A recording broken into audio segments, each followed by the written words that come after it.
broche de oro a nuestro siguiente ponente. El ponente es el doctor Alejandro Escudero Naón. Él es doctor en educación por la Universidad de Barcelona, maestro en educación en valores y para la ciudadanía en la misma institución. Estudió un máster de especialización titulado El Espacio Iberoamericano, Creación Audiovisual, Contenidos y Propuestas, en la Universidad Internacional de Andalucía. Pertenece al Sistema Nacional de Investigadoras e Investigadores en el nivel 1 y dirige el proyecto Transdigital, una iniciativa para la difusión de la ciencia y la tecnología a través de la revista Transdigital, el Congreso Virtual Transdigital, la editorial electrónica y la educación transdigital. Es profesor investigador de tiempo completo en la Universidad Autónoma de Querétaro. Nos acompaña el día de hoy con su plática titulada precisamente Educación Transdigital. Por favor, si pueden darle un fuerte aplauso.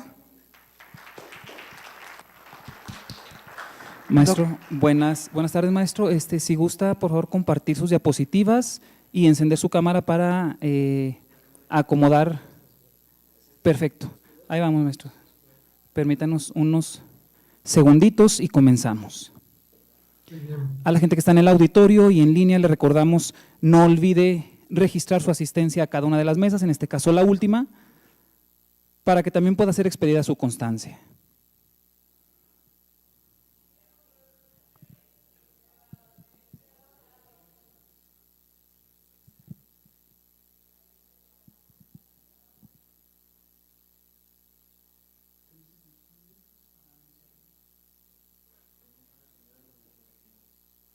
Muy bien, ustedes me dicen cuándo empiezo, por favor. ¿Nos puede repetir, doctor, para acomodar de una vez el audio? Sí, ¿qué tal? Muy buenas tardes, hola, hola. Ok, otra vez, sí, por favor. Probando, 1, 2, 3. Ok, el audio está listo. Permítanos unos segunditos en lo que acomodamos las imágenes y le cedemos la palabra, permítanos.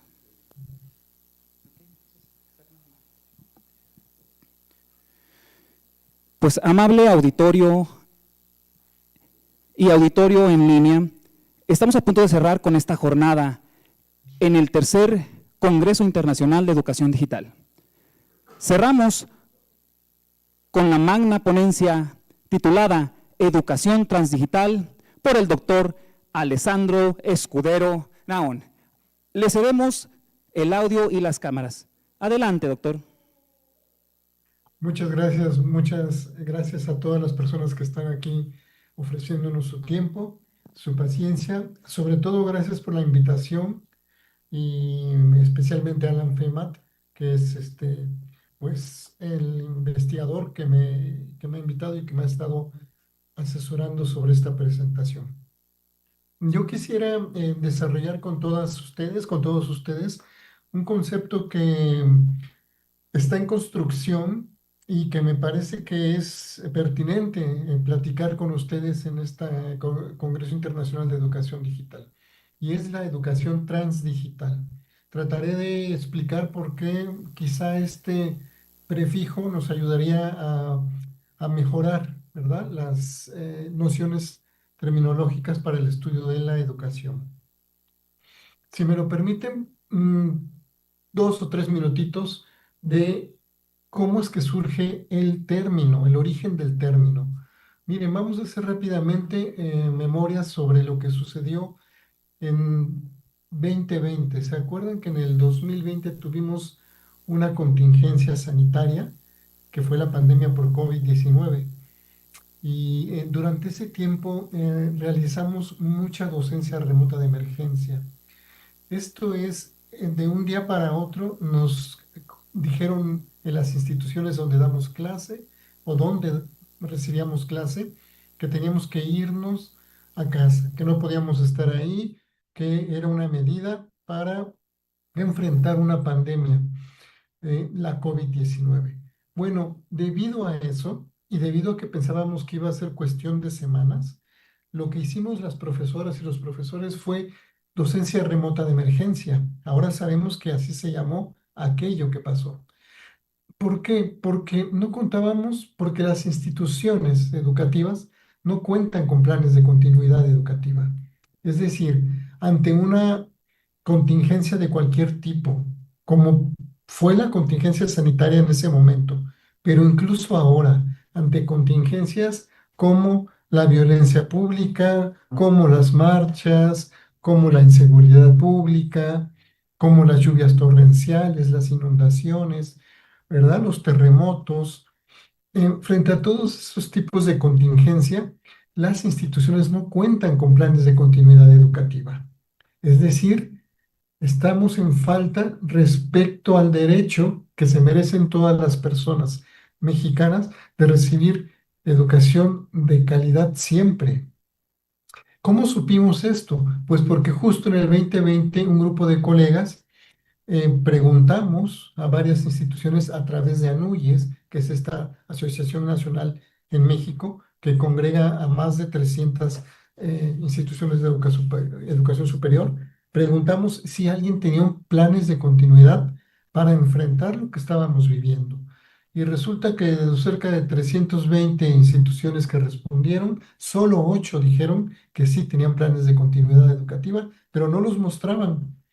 O sea, no eran públicos. Nosotros tendríamos que creer que existían y que los llevaban a cabo. ¿Qué aprendimos? ¿Qué descubrimos entonces? Bueno, en primer lugar, que las instituciones de educación superior, la mayoría presumimos de que tenemos muchas modalidades educativas en las instituciones. Y esta convivencia de muchas modalidades educativas, pues es lo que llamamos multimodalidad, ¿verdad?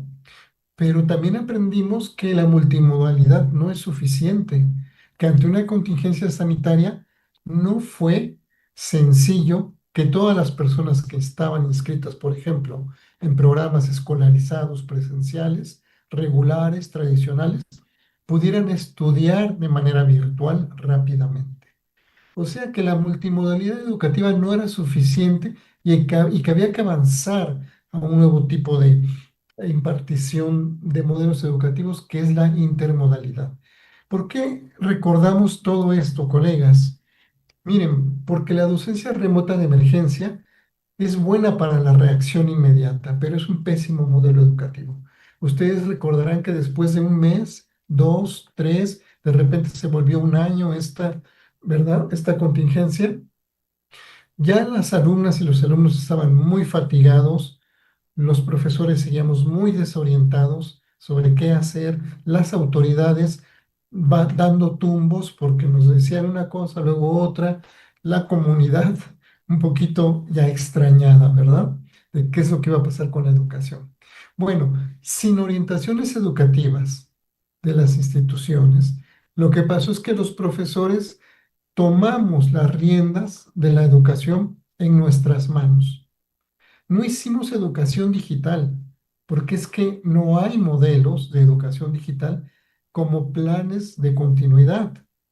Es lo que acabo de decir. Si nos fuéramos otra vez a casa, ahorita no tenemos planes de continuidad. Volveríamos a hacer docencia remota. O sea, cada quien haría lo que podría hacer. No hay un plan de continuidad que asuma la educación digital como un modelo educativo en contingencia. Pero tampoco era educación tradicional, claro que no, porque estábamos cada quien en casa utilizando las computadoras que pudiéramos tener, los dispositivos digitales que pudiéramos tener a distancia, ¿verdad?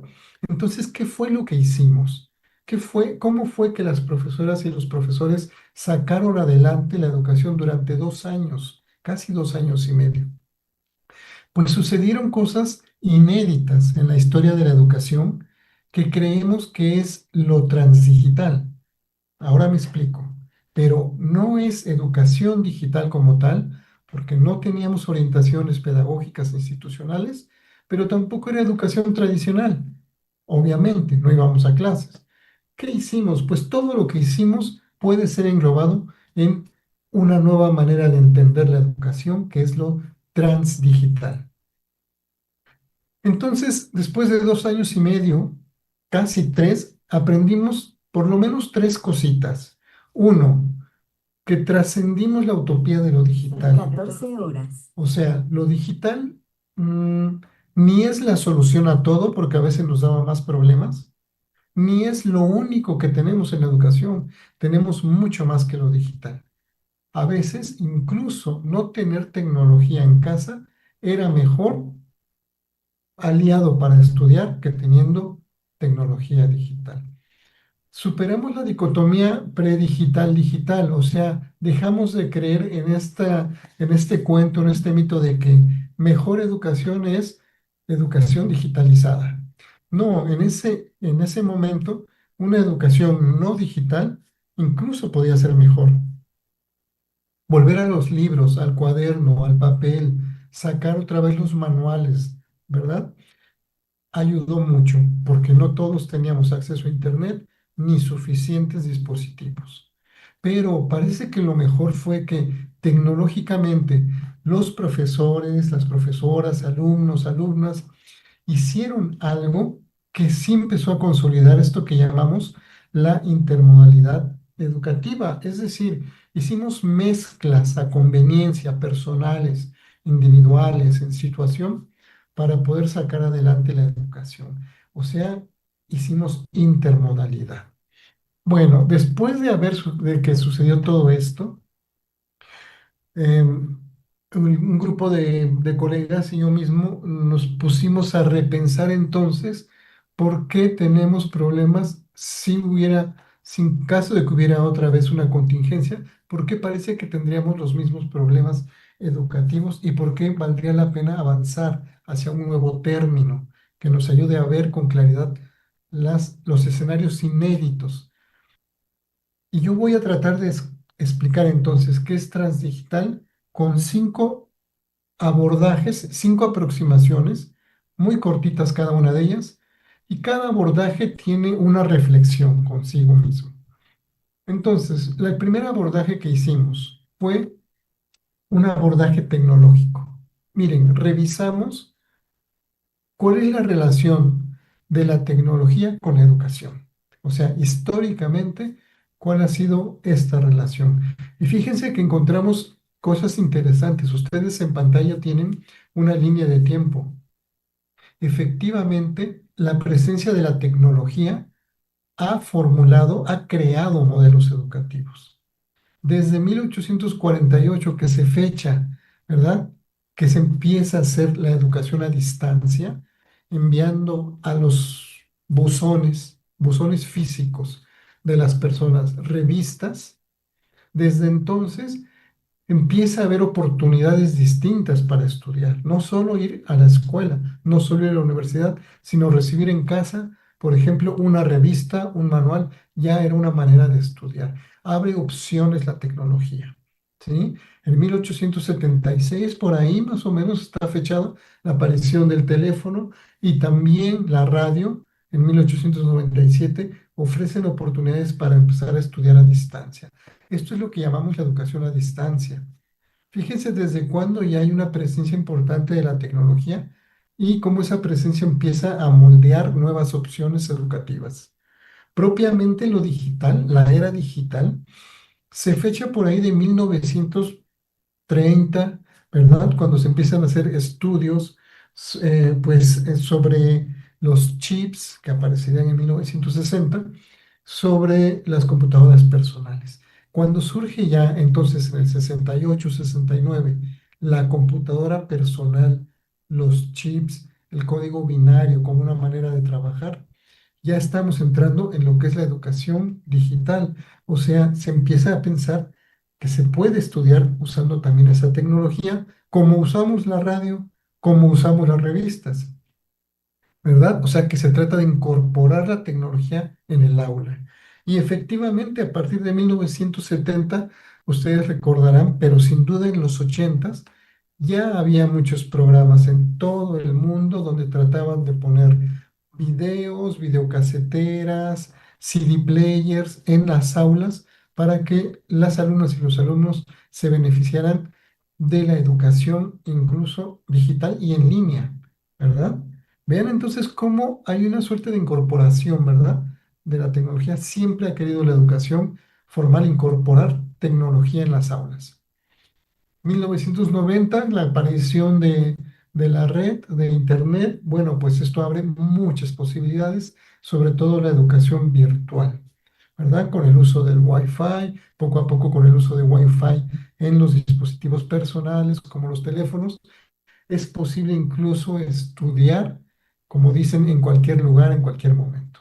Entonces, estas incorporaciones sin duda están haciendo transformaciones importantes en la educación. Este congreso, de hecho, hace eso, estudia este tipo de fenómenos. Pero, ¿qué es lo que pasó en el 2020? Pues es que en el 2020, ante la contingencia sanitaria, muchos no pudimos acceder a Internet, no teníamos suficientes dispositivos y tuvimos que recurrir incluso a lo que usábamos en 1840 y tantos. O sea, volvimos a los manuales, al papel, al libro físico, ¿verdad? Son famosas las historias de los profesores rurales que, como no podían encontrarse con los niños y las niñas en las aulas, hicieron manuales y fueron a dejarlos a casa de cada uno de ellos para que siguieran estudiando mientras se volvían a ver. Con esto queremos decir que Transdigital también es una posibilidad de recuperar todo lo que creíamos que ya no usaríamos, pero que sigue siendo válido. Transdigital también es la ausencia de la digitalidad. O sea, volver a platicar, volver a hablar, volver a vernos, a escucharnos. Ausencia de lo digital en los procesos educativos. Esta línea de tiempo lo que nos permite ver es algo importante. Miren, arriba, en la esfera de arriba, tecnología analógica. Desde que surge la tecnología analógica, o sea, las revistas, ¿verdad? Siempre las instituciones han querido incorporar la tecnología en sus procesos educativos formales. Han invertido mucho en cada cambio de tecnología, han querido incorporarlo. Ese paradigma se le llama de la incorporación, ¿verdad? Tecnología satelital a la derecha. También cuando apareció la señal satelital se invirtió mucho en todas las instituciones para tener monitores, señal satelital, pantallas y que los alumnos pudieran ver la televisión satelital, ¿verdad? De hecho, así nace en nuestro país la secundaria y la prepa a distancia abierta, ¿no? Que recibían señal satelital. La tecnología multimedia, cuando ya entran los PC, las computadoras personales en las aulas, se invirtió mucho también para capacitar a los profesores, tener el hardware y el software necesario. Ese paradigma que pone el acento en la dimensión tecnológica, en incorporar, ha sido muy costoso, ha sido muy caro, ha significado siempre eh, darle cursos a nuestros profesores y profesoras y no siempre quedan muy contentos, ¿eh? Pero algo pasó cuando surge el Internet y sobre todo algo sucedió mundialmente con la pandemia y es que como ya no podíamos asistir a las instituciones, todos desde casa nos tuvimos que capacitar en un montón de aplicaciones, de plataformas, de usos digitales y salimos a buscar. Este nuevo paradigma es lo que podríamos llamar como de educación distribuida.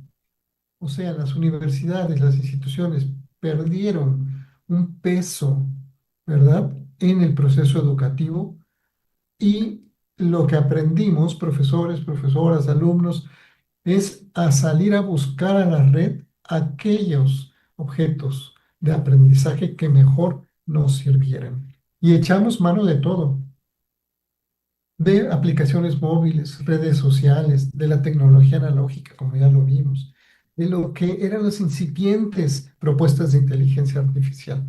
O sea que este nuevo paradigma que no incorpora, que ya no se preocupa tanto en incorporar tecnología, ¿verdad? Sino que le enseña a los alumnos y a los profesores a salir a buscar a la red, que ya hay mucho y suficiente, es un nuevo paradigma que pone la atención en el humanware, no solo en el software y el hardware, sino en el humanware. O sea, cómo es este humano que le gusta o que requiere de lo digital para estudiar, aunque a veces no lo utilice. Esa fue la primera reflexión que hicimos. Entonces, ya no se trata de incorporar tanta tecnología ni gastar tanto en eso, sino de ofrecerle a la comunidad educativa facilidades para que pueda reorganizarse en red y aprender. Vean cómo pierde peso específico la institución el profesor, la profesora, perdemos peso específico y empieza a distribuirse toda la capacidad de aprender y de enseñar. Esto en una red. Fíjense que esta fue la primera revisión que hicimos, muy tecnológica, y nos llevó a una primera reflexión. Sí hay un cambio de paradigma educativo. La incorporación de tecnología no es prioritaria ya para las instituciones. Sí hacen incorporación, pero ya no es prioritaria, sino que lo prioritario es que las personas tengan dispositivos, acceso a Internet, sepan buscar, seleccionar y procesar información digital en la red. O sea, esto se llamaría humanware, ¿verdad? Es esa capacidad humana para convivir en redes digitales. Esa fue la primera reflexión que hicimos, pero luego nos pusimos a pensar, ¿esto ha sucedido antes? O sea, este cambio tan radical ha sucedido antes en la historia de la humanidad. Y fíjense que descubrimos que la comunidad académica admite cuatro grandes revoluciones industriales. La mecánica, que se basó en la fuerza del vapor, ¿verdad? Al calentar el agua y obtener un vapor, fue posible construir trenes, por ejemplo, para movilizar mercancías, barcos y una industria incipiente basada en el vapor. Eso fue por ahí de 1784. A finales de 1870 y tantos, la producción en masa fue la segunda revolución industrial. Esa está marcada porque ya existía la energía eléctrica. Entonces, con la energía eléctrica, con la electricidad, fue posible producir más, mucho más tiempo, pero además, un señor llamado Henry Ford inventa una manera de producir autos, que es la producción en cadena, y esto se va contamina esta manera de producir toda la industria y entonces tenemos muchos productos a disposición muy rápido gracias a la electricidad y la producción en cadena. La tercera gran revolución industrial fue la producción automatizada, 1969-70. Vean cómo esta fecha es importante. Surgen los chips, surgen las computadoras personales, empieza a democratizarse el uso de la tecnología digital, o sea, no está solo en laboratorios, sino que empieza a estar ya en las casas de las personas. Y eso es lo que se conoce como la tercera gran revolución, y se les llama revoluciones porque es que transforman a la sociedad, a sus instituciones, la manera de hacer riqueza y de distribuirla. Y cree el circuito académico que estamos actualmente en una cuarta revolución que está en proceso y ya ven ustedes cómo recibimos semana a semana pues novedades tecnológicas que están transformando todo, la manera de estudiar, del ocio, transformando a las familias, a las personas. Estamos en una cuarta revolución industrial. Pero ¿por qué fue necesario revisar estas revoluciones? Porque, ¿qué creen? Sí hay una coincidencia. Cuando estas revoluciones industriales empezaron a fortalecerse, sí produjeron modelos educativos hegemónicos. Coincide, fíjense que en 1784 aparece el modelo educativo hegemónico en Europa, ¿verdad? Que tuvo tres grandes referentes. El referente alemán es la Universidad de Humboldt. El referente en Francia es la Universidad Napoleónica, la que formaba burócratas. Y el referente anglosajón en Gran Bretaña fue en la Universidad de Oxford y Cambridge. Fíjense cómo coincide entonces. Justo el pensamiento ilustrado que surge en Europa provoca una manera de hacer riqueza y provoca un modelo educativo. Lo mismo sucede con el modelo capitalista. El modelo educativo capitalista se consolida en 1870 en Estados Unidos y el referente es la Universidad de Harvard. Lo mismo pasa con la tercera revolución industrial, por ahí de 1960 y tantos, ¿verdad? Cuando ya estaba muy bien instalada la Guerra Fría, ustedes recordarán que el mundo se dividió en dos grandes bloques, el capitalista y el socialista. Y entonces empieza a haber un modelo educativo que compite con el capitalista. Los referentes más importantes son la Unión Soviética, extinta Unión Soviética, propuestas de algunos países latinos europeos, ¿eh? Por ejemplo, los italianos, y el discurso de la educación de países latinoamericanos, donde el más conocido para nosotros es el de Brasil, por ejemplo, con Paulo Freire, ustedes lo recordarán, ¿verdad? La pedagogía del oprimido. Son modelos, pensamientos educativos que tratan de oponerse al capitalista. O sea, está el capitalista bien instalado, pero surge una alternativa que quiere competir con él. Lo que pasa es que en 1980 y tantos empieza la destrucción del bloque socialista, se cae el muro de Berlín, desaparece la Unión Soviética, y entonces ahora no sabemos exactamente si hay una reformulación del modelo educativo hegemónico capitalista o si es que no hay modelos. Ese es un debate teórico de altura y parece que lo que hay es muchas propuestas de modelos. Por eso nuestra segunda reflexión fue, hay un cambio de discurso en las propuestas de modelos educativos. Se alejan estas propuestas del conocimiento ilustrado. O sea, ya no quieren ser como el primer modelo, ¿verdad? Ya no quieren ser ilustradas nada más. Ya no quieren ser solo productivistas como el modelo capitalista. Ya no quieren ser ideológicas como esta lucha que hubo de los dos grandes bloques. Y lo que parece, lo que se percibe es que hay una vuelta a los antiguos valores de un humanismo muy esencial, ¿no? Como que en el discurso está esto del humanismo y volver a ser humanos y ser humanos, y bueno, es lo que más escuchamos. Cualquiera diría que este es un avance, que hay un modelo en avance. La verdad es que eso parece más un modelo que quiere recuperar algo que no logramos hacer. Entonces, tercera aproximación, tercera provocación.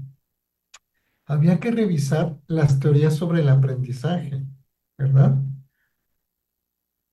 Fíjense que solo vamos a recuperar, para hacerlo de manera expedita, los quizás 6, 7 propuestas teóricas sobre el aprendizaje más recientes y que todavía utilizamos mucho.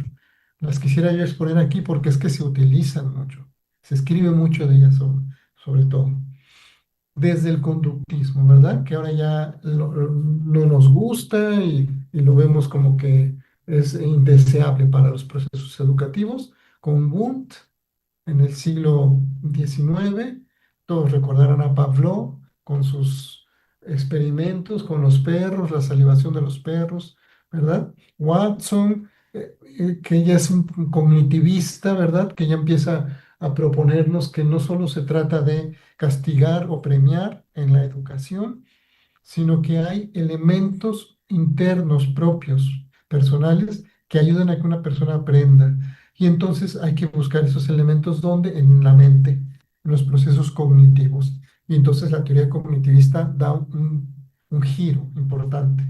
Luego vienen los constructivistas, Piaget, Papert, ¿verdad? Ustedes seguro que los han escuchado mucho. Fíjense que Papert es el único teórico constructivista que habla de tecnología, que el núcleo central importante de su teoría es la tecnología. Ni Wundt, ni Pavlov, ni Zornicke, ni Watson, nadie de ellos habla en sus teorías del aprendizaje sobre la relación que tiene el aprendizaje y la tecnología. Solo Papert, él sí propone el pensamiento computacional, que quiere llevarlo incluso a las instituciones. Pero después de ahí, nada, ni Piaget, ni Vygotsky, ni Skinner, ustedes seguro que conocen muy bien todas esas propuestas. En el siglo XX, entonces hay una vuelta de tuerca, ¿verdad? La teoría social cognitivista está muy de acuerdo con lo cognitivista, pero dice, no es tan interna la motivación para aprender, es más bien contextual, social, y los constructivistas hacen lo propio. Dicen, no solo se construye aprendizaje, conocimiento con un sujeto, sino en realidad tiene que haber muchos sujetos, ¿verdad? Entonces, esta media vuelta de tuerca social es lo que utilizamos mucho.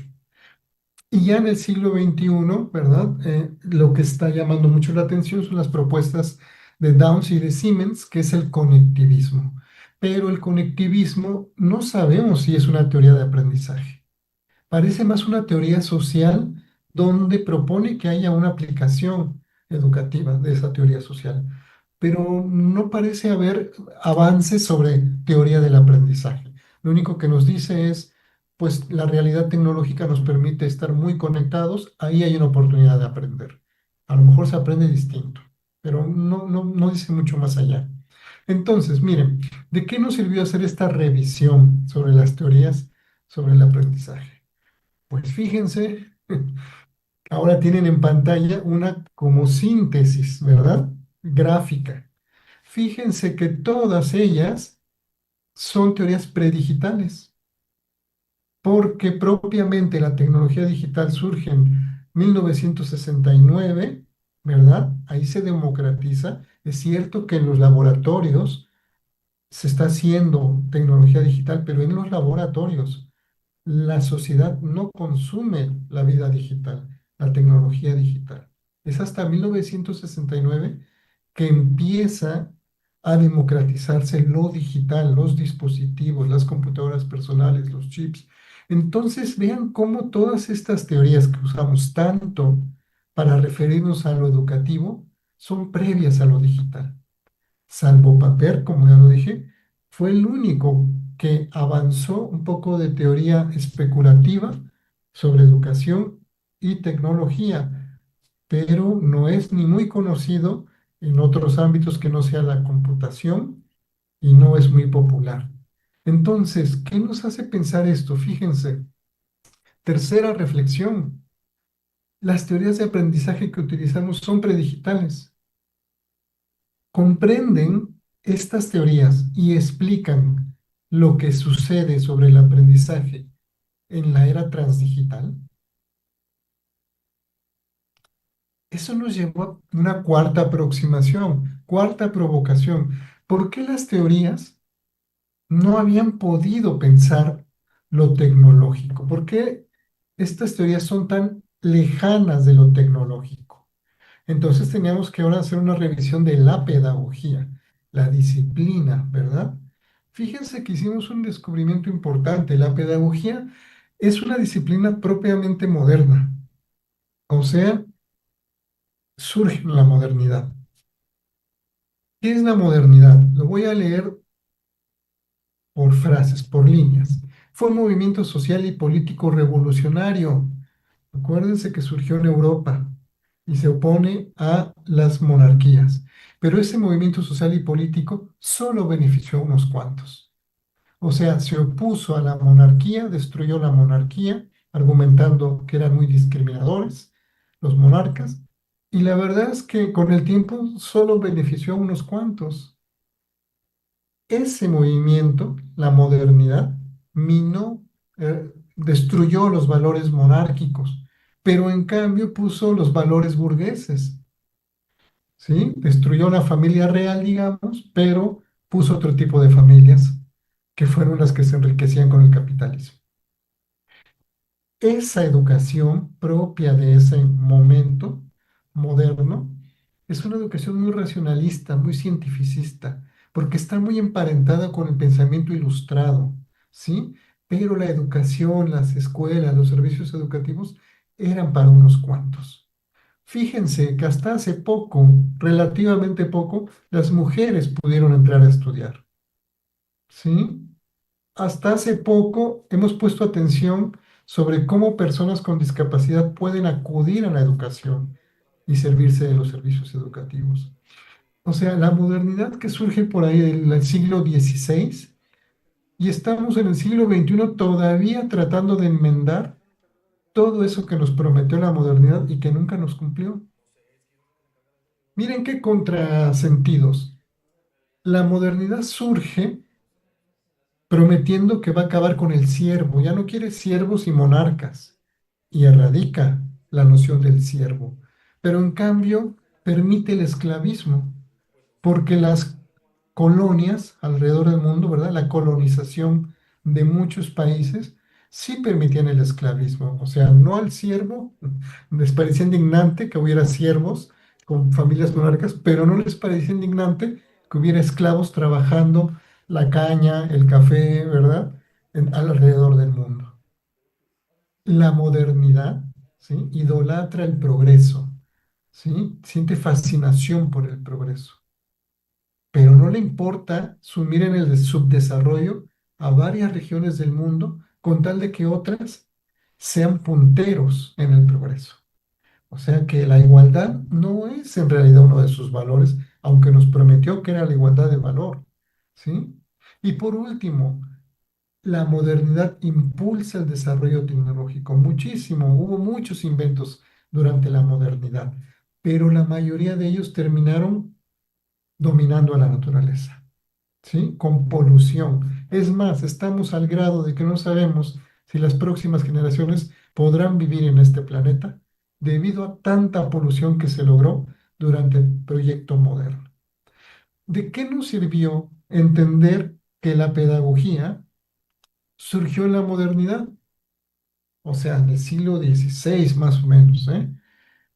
Pues fíjense, estas figuritas que ustedes ven en pantalla creo que nos ayudan a ver cómo en ese siglo XVI, con el surgimiento de la modernidad, la verdad es que destruyen al siervo y ponen al ciudadano, ¿verdad? Surge la noción del ciudadano, pero no es una noción neutra, es una...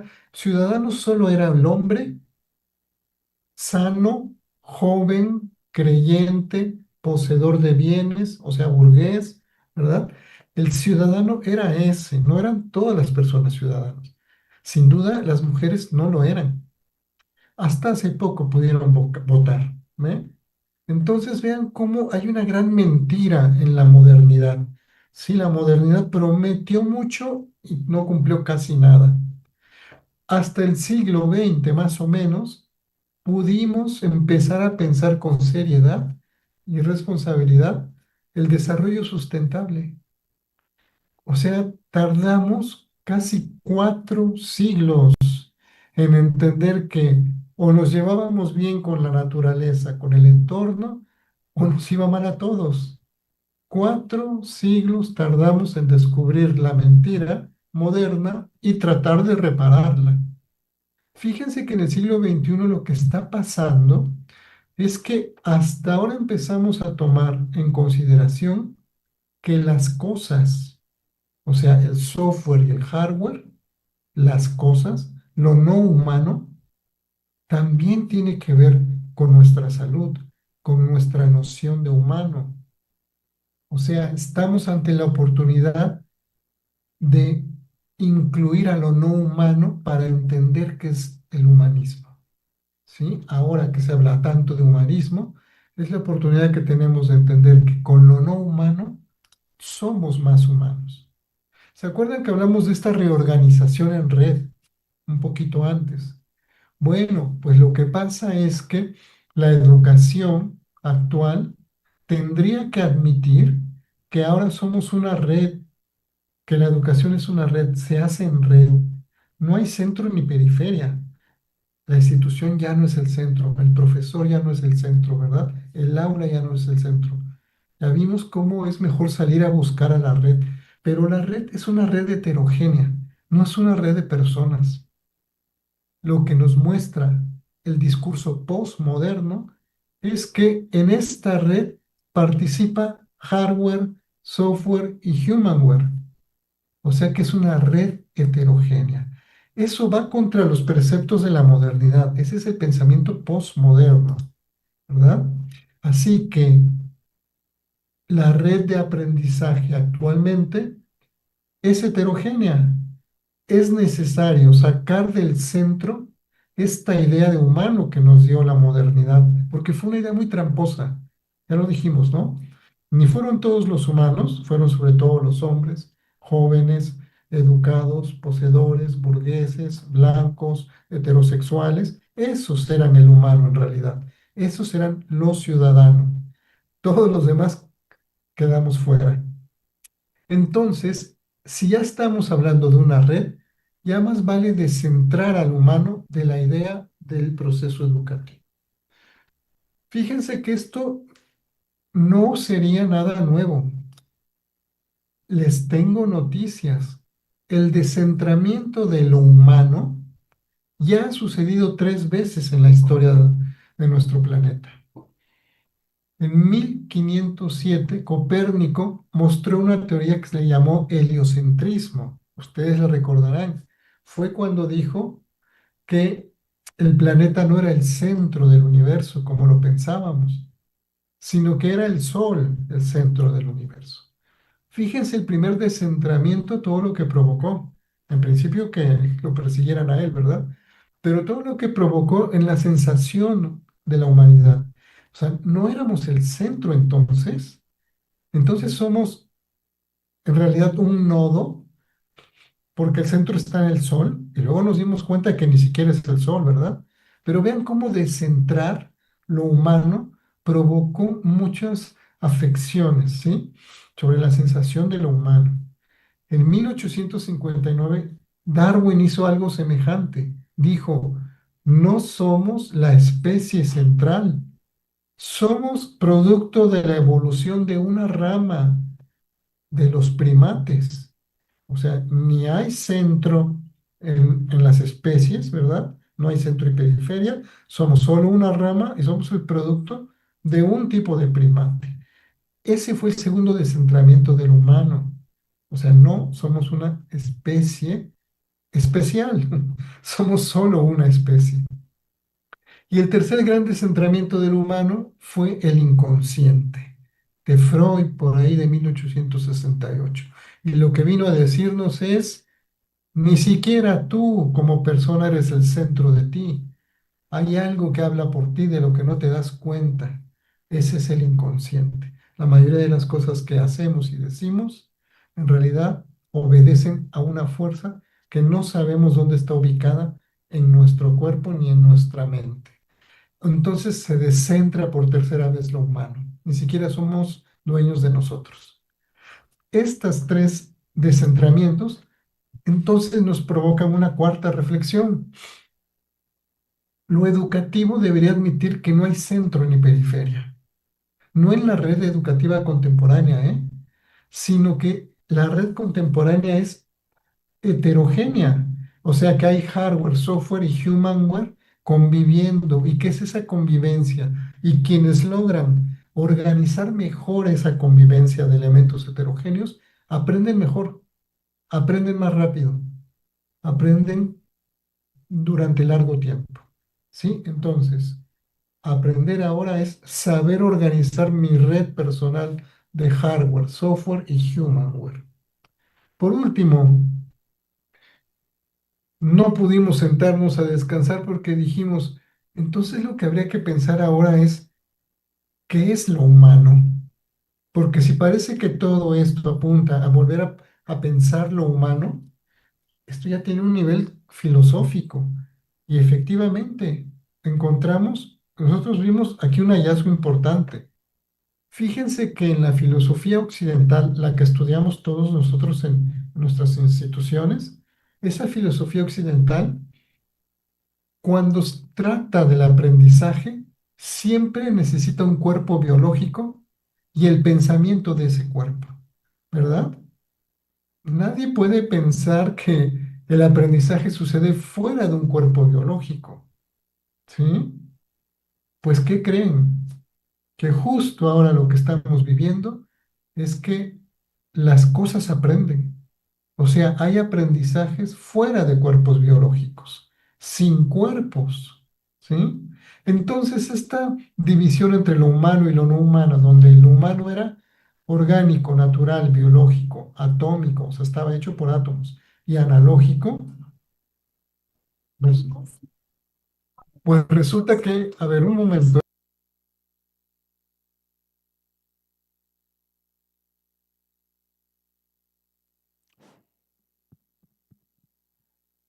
Me parece. Pues sí, miren, entonces esta dicotomía entre lo humano y lo no humano, donde el cuerpo era orgánico, natural, biológico, atómico y analógico, y que se valoraba mucho en nuestra filosofía eso, y lo no humano siempre fue como despreciado, ¿verdad?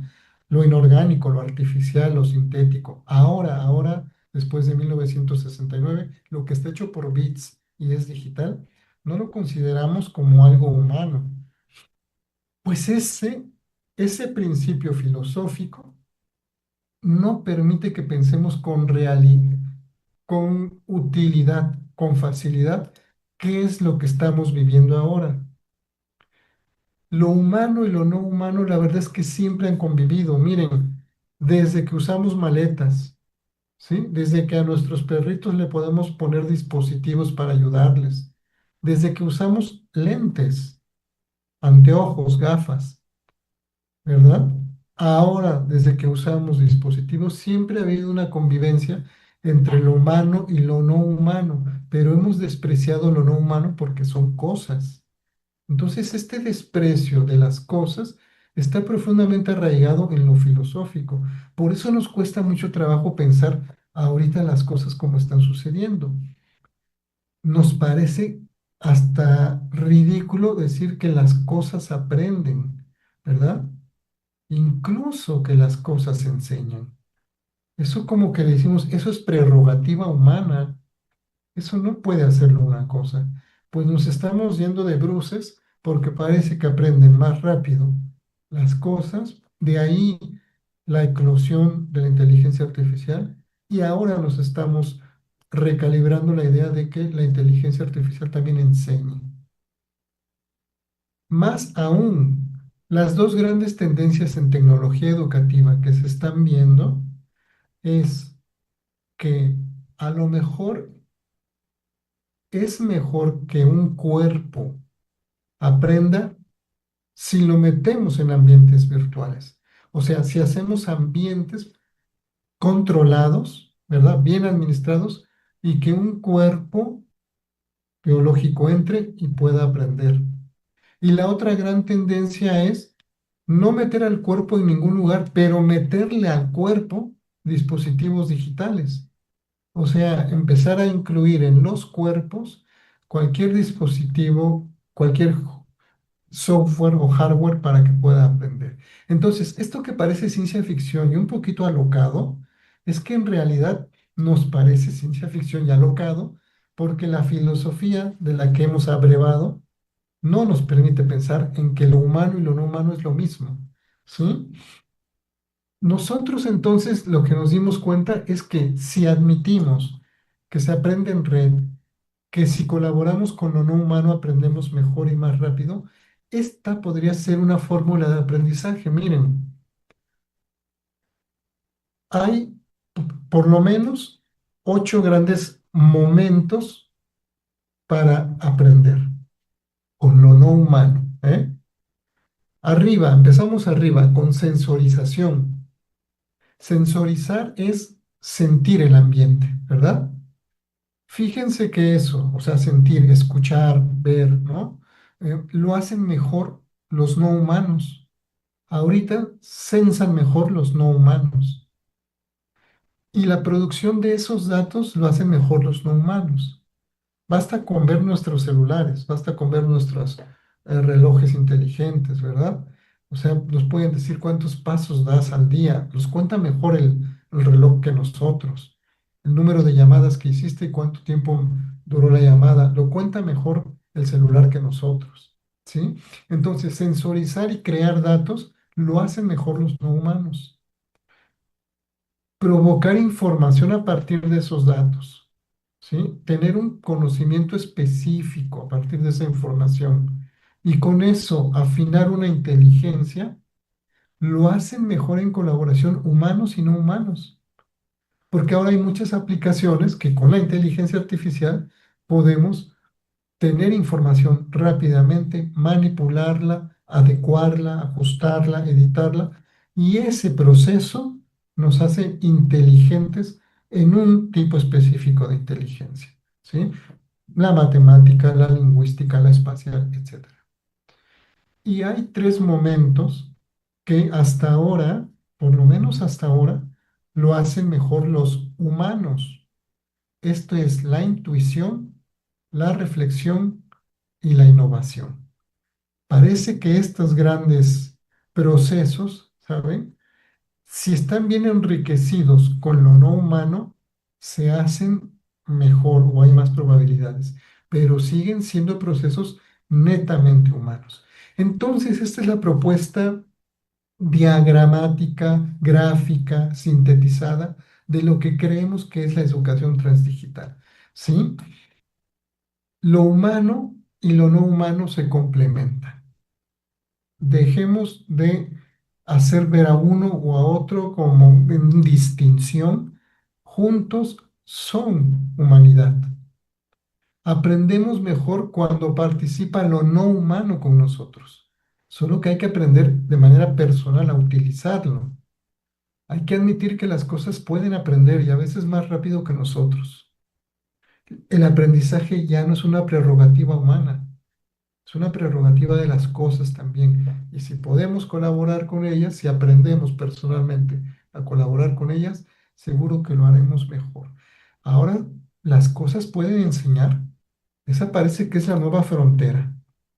Para concluir, colegas, muchas gracias por su atención. Fíjense que podemos decir esto. Transdigital es un término útil porque nos permite revisar nociones tecnológicas, históricas, teóricas, pedagógicas, filosóficas, como las presenté aquí en síntesis. La educación transdigital, entonces, admite que lo no humano también forma parte de la red educativa, que es humano lo no humano, nos hace humanos.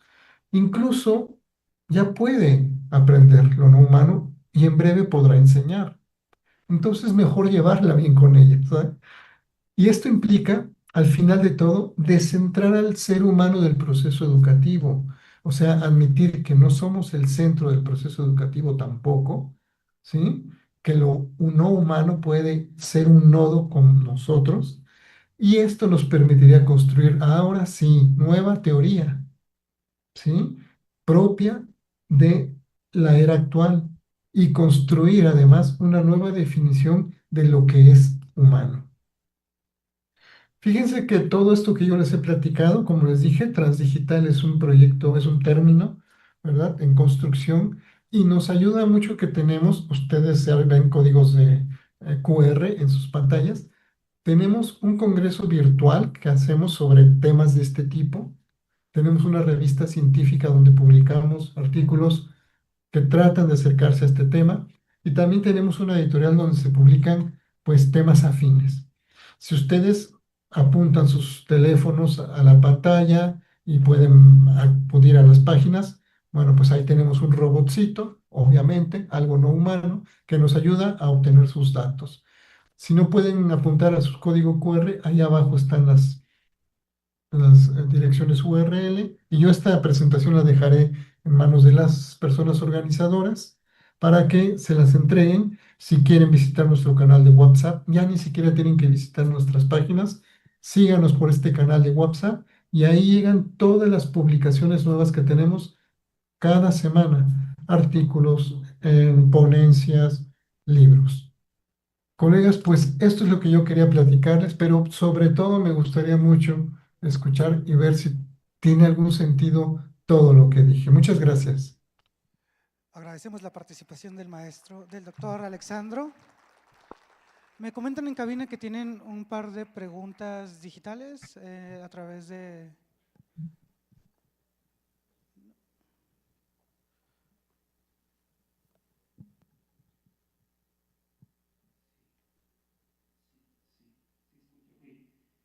Acá en línea tenemos una pregunta, ¿ok? Procedo a leerla. Una de las primeritas, en la primera parte de la ponencia magistral, preguntan, ¿se deberían replantear las teorías del aprendizaje con una visión actualizada o sus planteamientos son aún vigentes? Y eso tiene que ver con esta siguiente pregunta que dice, ¿y cómo abatir el rezago en infraestructura de conectividad si las instituciones no tienen el cómo encaminar nuestra sociedad educativa a estos nuevos enfoques pedagógicos en el aula? Es cuanto. Muchas gracias, gracias por las preguntas.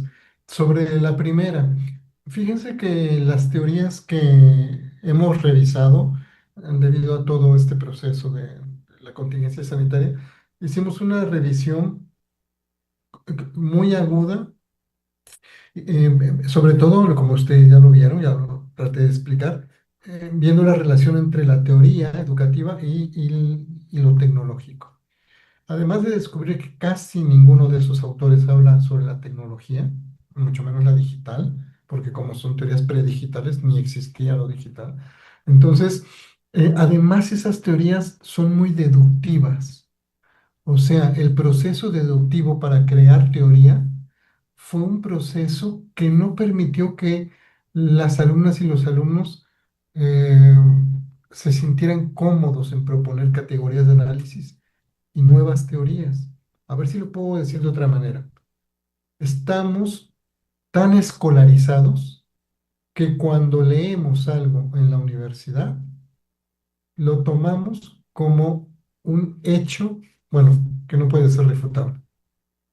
Casi no nos han enseñado a hacer teoría inductiva, o sea, generar categorías de análisis in situ, en el lugar, en el contexto, lo que le llamamos la investigación cualitativa, digamos, ¿sí? Casi no nos atrevemos a hacer teoría porque siempre creemos que las teorías de esos libros, de esos librotes, ¿verdad? Es la verdadera y lo que hacemos en realidad es leer el libro primero y luego salir a ver la realidad con las gafas que nos dio el libro. Y a veces en la realidad pasan cosas muy interesantes, muy distintas, que deberían registrarse para hacer nueva teoría. Yo creo que esas teorías tendrán algo vigente, por supuesto que sí, dependiendo del contexto. Ahí mismo en Zacatecas, por ejemplo, los colegas que estudian en el Politécnico tendrán unos problemas y unas maneras de acercarse a eso distintas a donde estoy yo, que es Querétaro, muy distintas a los colegas de Mérida, muy distintas a los colegas de Chile. O sea, lo que hace falta es la teoría generada in situ, de manera inductiva. Pero ¿para qué nos sirve la teoría que ya está escrita y publicada? Esa teoría sirve para hacernos sensibles. Esa teoría sirve para sensibilizarnos y cuando vayamos al campo, saber generar categorías de análisis. Así que no la descuento, por supuesto, pero sirve para ser sensible. Y el problema del dinero y la infraestructura. Bueno, mira, fíjate que es cierto que es un problema todavía, pero cada día es menos problema. O sea, las instituciones tenían muchos problemas de dinero cuando quisieron meter tecnología digital satelital, por ejemplo, a las universidades. O sea, comprar la señal de satélite, las pantallas. Cuando quisieron meter tecnología de computadora personal, ¿sí? Comprar tantas computadoras, ¿verdad? Hacer los edificios estos enormes para alojar los libros, las bibliotecas, las computadoras. Ahí sí que se le veía difícil la universidad. La verdad es que actualmente se invierte menos en eso porque también los profes se compran su propia compu. Los alumnos se compran su propio dispositivo. Pagamos datos para acceder a Internet. O sea, poco a poco, silenciosamente, sigilosamente, esa inversión se está reduciendo para las instituciones y la estamos cargando los ciudadanos. ¿Sí? Es una inversión que estamos pagando ahora de nuestro propio bolsillo. Entonces, si hay problemas económicos, claro que sí hay y sí habrá. Se están resolviendo por otra vía. Si las personas logramos administrar bien nuestros recursos digitales, es posible que podamos aprender rápido, bien, de una manera satisfactoria. Muchas gracias, doctor. Tenemos por aquí otra pregunta en el auditorio. Hola, buenas tardes, doctor. Mire, me gustaría plantear algunas dudas, o a lo mejor ideas sueltas. Usted nos habla acerca de estas tecnologías, y entonces, si las tecnologías disruptivas y la inteligencia artificial están transformando la producción del conocimiento y su vinculación con lo humano, ¿qué puentes considera usted que se deben articular entre la educación básica y la educación superior desde una perspectiva que justamente en educación básica se está viviendo con la nueva escuela mexicana? Usted justamente nos hablaba de esta conexión con lo humano y cuáles serían sus predicciones acerca del rumbo que va a tomar los modelos educativos ante estos cambios. Y por ahí otra que me gustaría decirle es, si justamente usted nos hablaba como una posibilidad, la transdigitalidad, entonces, ¿cómo ella podría favorecer esta democratización de la educación? Porque lo que usted nos ha expuesto el día de hoy sería una perspectiva que posibilita la unión entre la tecnología y la humanización, donde no necesariamente solamente volteamos a ver las tecnologías, sino que también volteamos a ver lo que en algún momento era posible y que nos acerca a una educación para todos. Sería todo, doctor. Gracias. Muchas gracias, gracias por tus preguntas. Voy a tratar de responderlas porque fueron muchas. Entonces, aquí tomé nota, pero tú me dices si lo logré, ¿eh? Pues mira, a ver, la relación entre la educación superior y la educación básica. Bueno, hay una que es muy obvia, ¿no? En la educación superior, cuando formamos a los nuevos profesores y profesoras de educación básica, ahí me parece que queda clara, es prístina la relación, ¿no? Hay gente que se quiere formar para dar clases a niñas y niños. Ahí en esa relación tan clara, tan prístina, sí se podrían incluir revisiones de este tipo, como lo de transdigital, ¿sí? No solo para su ejercicio docente, sino para que empiecen a generar ellos teoría sobre cómo se relacionan las niñas y los niños y a esa edad las familias con lo digital. Hay muchas anécdotas, unas tristes, otras divertidas, ¿verdad? Sobre cómo las familias, niños y niñas, se relacionan con lo digital, ¿sí? Pero lo que nos hace falta es registrar todo eso y con procesos inductivos generar teoría. Ya no creo que sea momento de ir más a los libros, sino de generar la teoría ahora sí, in situ. Entonces, si quienes van a dar esas clases se forman en métodos de investigación muy novedosos, podrían ellos generar esa teoría que necesitamos. Para dejar de preguntarnos, a ver, todo lo del cognitivismo, conductismo, ¿me sirve todavía para entender esto? Pues ya deberíamos dejar de preguntarnos eso y empezar a crear teoría. Sobre el humanismo. Fíjate que sí, eh, la nueva escuela mexicana tuvo ahí un ejercicio muy audaz de hablar del humanismo mexicano, ¿verdad?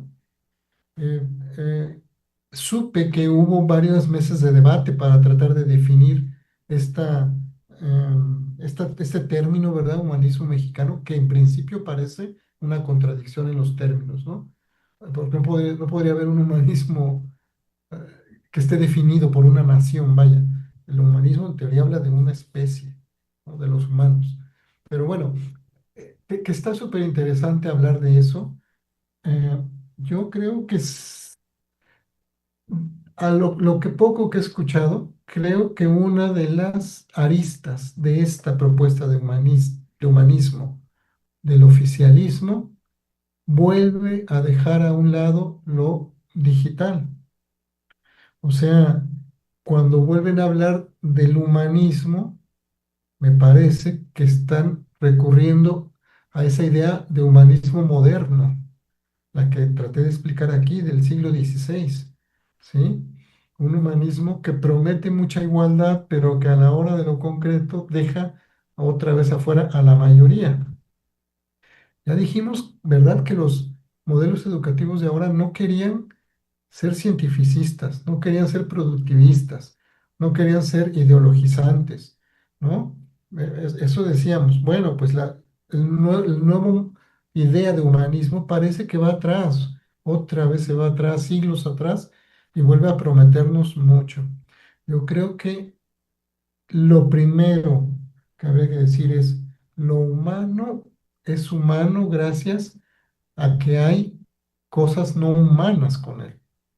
O sea, los humanos somos humanos gracias a que hay plantas, animales, agua, dispositivos, lluvia. Gracias a todo lo no humano es que podemos ser humanos. Entonces había que ampliar la idea del humanismo. No, yo no he escuchado un debate así que amplíe el concepto, sino más bien otra vez separa lo humano como si fuera algo diferente a lo no humano, diferente y mejor a lo no humano. Bueno, ¿qué se puede predecir? ¿Qué se puede anticipar con todo este rollito que me eché? Mira, yo creo que yo veo algunas cosillas cada vez más claras. Si las universidades ya no son el centro del proceso educativo, ¿verdad? Porque mucho del conocimiento y de la información lo obtenemos fuera de las universidades. ¿Qué es lo que podrían empezar a hacer las universidades? Deberían empezar a acreditar procesos de formación personal. O sea, que las alumnas y los alumnos que aprenden mucho fuera de las universidades, en redes sociales, en plataformas digitales, con cursos, con youtubers, puedan acreditar conocimientos que no obtuvieron en las universidades, que no obtuvieron con sus profesores y profesoras, pero que sí son buenos conocimientos.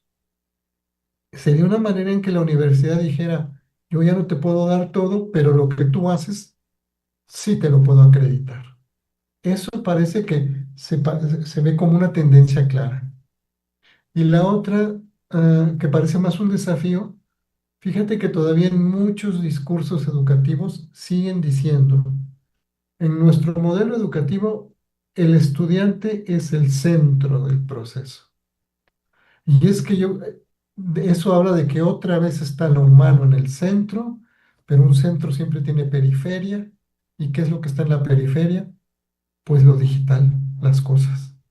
Entonces, esto veo que es el desafío próximo, o sea, dejar ya a un lado este discurso de que hay un centro y periferia en lo educativo y entender que todos estamos en red, como estamos aquí ahora mismo. Mira, yo estoy en Querétaro, ustedes están en Zacatecas, pero gracias a lo digital podemos escucharnos. Y es gracias a lo digital, ¿eh? No es gracias a mí. O sea que es más importante este servicio digital que lo que yo pueda decir, porque lo que yo estoy diciéndote lo puedes leer en otro lado. Entonces vean que hay que empezar a valorar lo digital como un gran actor en la educación y no, a veces no a las personas. Bueno, no sé si pude responderte. Gracias, doctor. Importante mensaje acerca de la inclusión de lo no humano y lo humano en la educación. Ok, sin más, damos lectura al reconocimiento. Se le hace entrega al doctor Alexandro Escudero Nahón. El Instituto Politécnico Nacional, a través del Centro de Estudios Científicos y Tecnológicos número 18, otorga el presente reconocimiento al doctor Alexandro Escudero Nahón por su participación como ponente durante el tercer Congreso Internacional de Educación Digital, Zacatecas, Zacatecas, a 24 de octubre de 2025. Firma el director de la unidad, el maestro en educación, Julio Reynoso Suárez. Un aplauso, por favor, para el maestro, para el doctor Escudero. Asimismo, para dar conclusión a las actividades, le cedo la palabra a nuestro líder organizador, el maestro Carlos Alan Femat Quintero.